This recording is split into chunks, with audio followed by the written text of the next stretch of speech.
नमस्कार साथियों, वेदांश की कहानियाँ यूट्यूब चैनल में आपका हार्दिक स्वागत है। आज मैं आपको बताऊंगा विवाह के कार्ड पे लड़के के नाम के आगे चिरंजीव तथा लड़की के नाम के आगे आयुष्मती क्यों लिखा जाता है। सबसे पहले बात करते हैं चिरंजीवी की। एक ब्राह्मण के कोई संतान नहीं थी। उसने महामाया की तपस्या की। माता जी तपस्या से प्रसन्न होकर ब्राह्मण के से वरदान मांगने को कहा।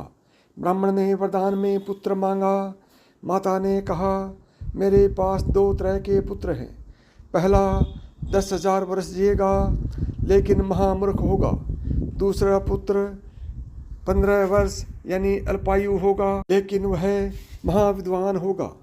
किस तरह का पुत्र चाहिए? ब्राह्मण बोला, माता मुझे दूसरे वाला पुत्र दे दो। माता ने तथास्तु कहा। कुछ दिन बाद ब्राह्मणी ने पुत्र को जन्म दिया, लालन पालन किया। धीरे धीरे 5 वर्ष बीत गए।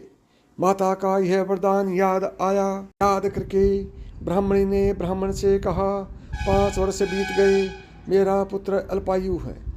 जिन आँखों ने लाल को बढ़ते हुए देखा है, जिन आँखों में लाल की छवि बसी है, अथाह प्रेम है, वह आँखें लाल की मृत्यु कैसे देख पाएंगी?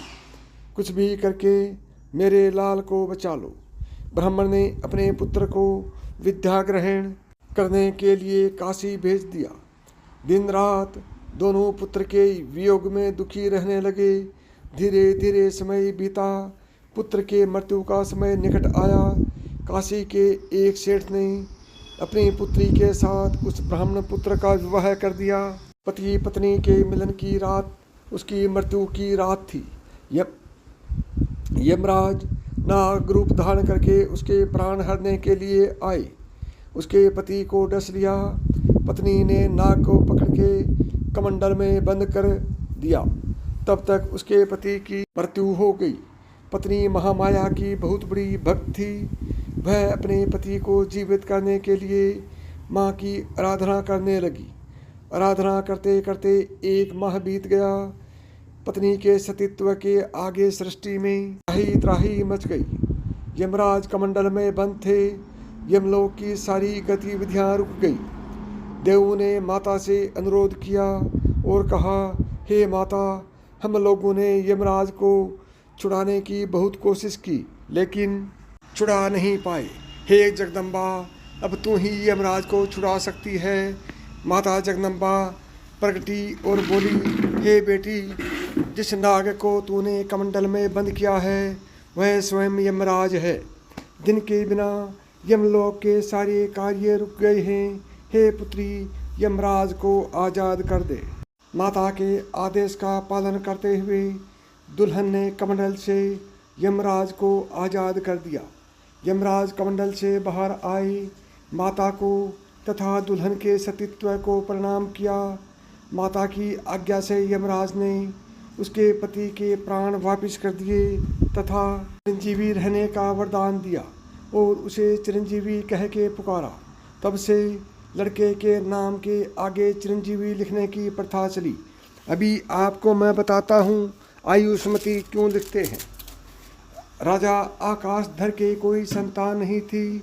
नारद जी ने कहा, सोने के हल से धरती का दोहन करके उस भूमि पे यज्ञ करो, संतान जरूर प्राप्त होगी।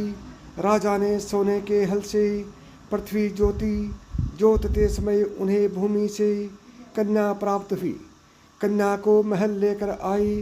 राजा देखते हैं महल में एक शेर खड़ा है जो कन्या को खाना चाहता है।